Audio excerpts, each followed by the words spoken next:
Hello all my dear learners, I welcome you all to Unacademy. तो बेटा आज का ये सेशन आप सभी के लिए बहुत इंपॉर्टेंट है। आज मैं आपको कुछ पढ़ाने नहीं वाली, बट मैं आज आपको बहुत इंपॉर्टेंट बातें बताने वाली हूँ related to your preference sheet.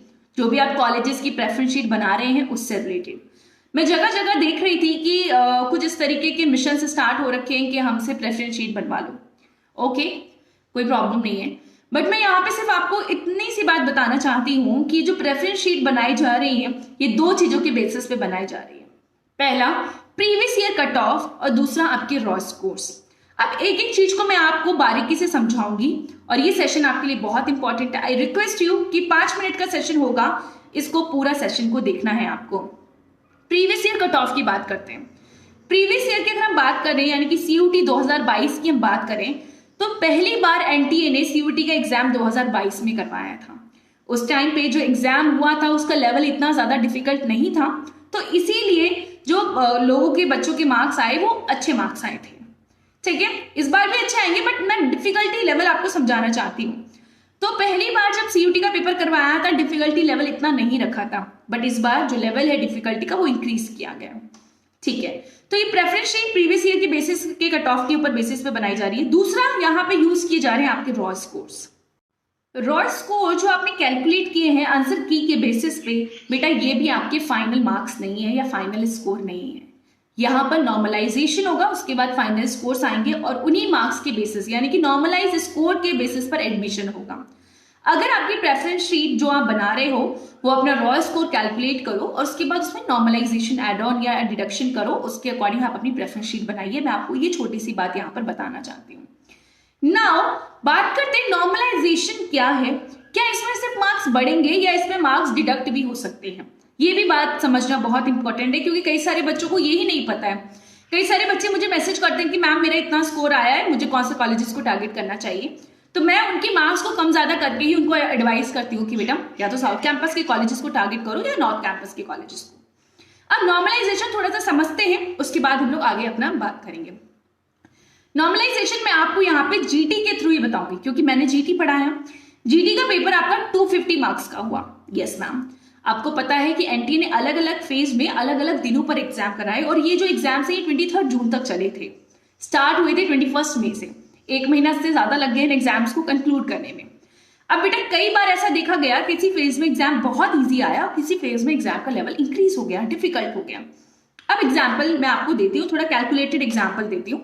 Suppose करो 3 बच्चे हैं ए बी सी और यहाँ पे एक के मार्क्स जीटी में आए 250 में से 200, एक के आए 220 और एक के आए 180। अगर मैं 250 में से जिसके 220 आए उसकी बात करूं तो क्या पता उस फेज में जितने भी बच्चों ने एग्जाम दिया उनके मार्क्स सबके ज्यादा आए होंगे। जिसके 180 आए क्या पता उस फेज में जितने भी बच्चों ने एग्जाम दिया उनके मार्क्स थोड़े कम हो गए होंगे। तो यहाँ पे एनटीए क्या करेगा, यहाँ पे नॉर्मलाइजेशन ऑफ मार्क्स करेगा। अभी जो नॉर्मलाइजेशन है ये मार्क्स का, ये मेजरली 10% का किया जाता है। या तो 10% इंक्रीज होता है या 10% डिडक्ट होता है। तो यहाँ पे सिर्फ नॉर्मलाइजेशन में मार्क्स बढ़ते ही नहीं है, नॉर्मलाइजेशन में मार्क्स कम भी होते हैं। तो जिन बच्चों को ऐसा लग रहा है कि मेरा बहुत अच्छे मार्क्स आ रहे हैं, अभी रॉ स्कोर बहुत ज्यादा आ रहे हैं, तो बेटा मैं आपसे रिक्वेस्ट करना चाहूंगी थोड़ा सा मार्जिन लेके चले 10% का। ठीक है, और जिनको लग रहा है कि मैम मेरे बहुत कम आ रहे हैं तो बेटा थोड़ा सा मार्जिन लेके चलो प्लस में 10% का। ठीक है, तो ये मार्जिन लेना बहुत जरूरी है क्योंकि नॉर्मलाइजेशन के बेसिस पर ही आपका एडमिशन होगा। ठीक है, फॉर एग्जाम्पल 250 का 10% 25 होगा, तो जिनके ज्यादा आ रहे हैं बहुत ज्यादा तो वो थोड़ा सा 25% कम लेकर अपनी प्रेफरेंस शीट अप्लाई करो, उसी के अकॉर्डिंग अपने कॉलेजेस को टारगेट करो।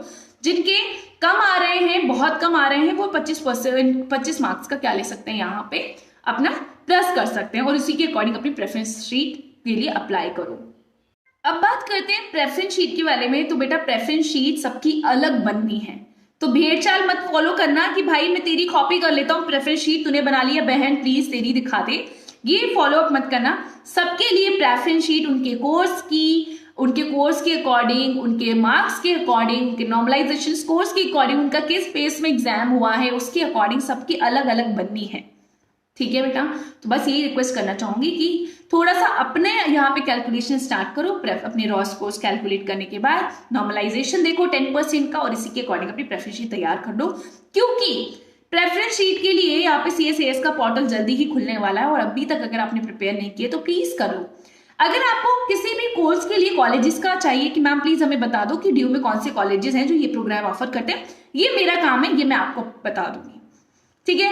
या मैम इस कोर्स के लिए किस कैटेगरी में कितने मार्क्स की थोड़ी सी रिक्वायरमेंट है, हम एनालिसिस करके ये चीज मैं आपको हेल्प कर दूंगी इस चीज में। बट आप मुझे कमेंट बॉक्स में बताइए कि आपको इस कोर्स के लिए चाहिए।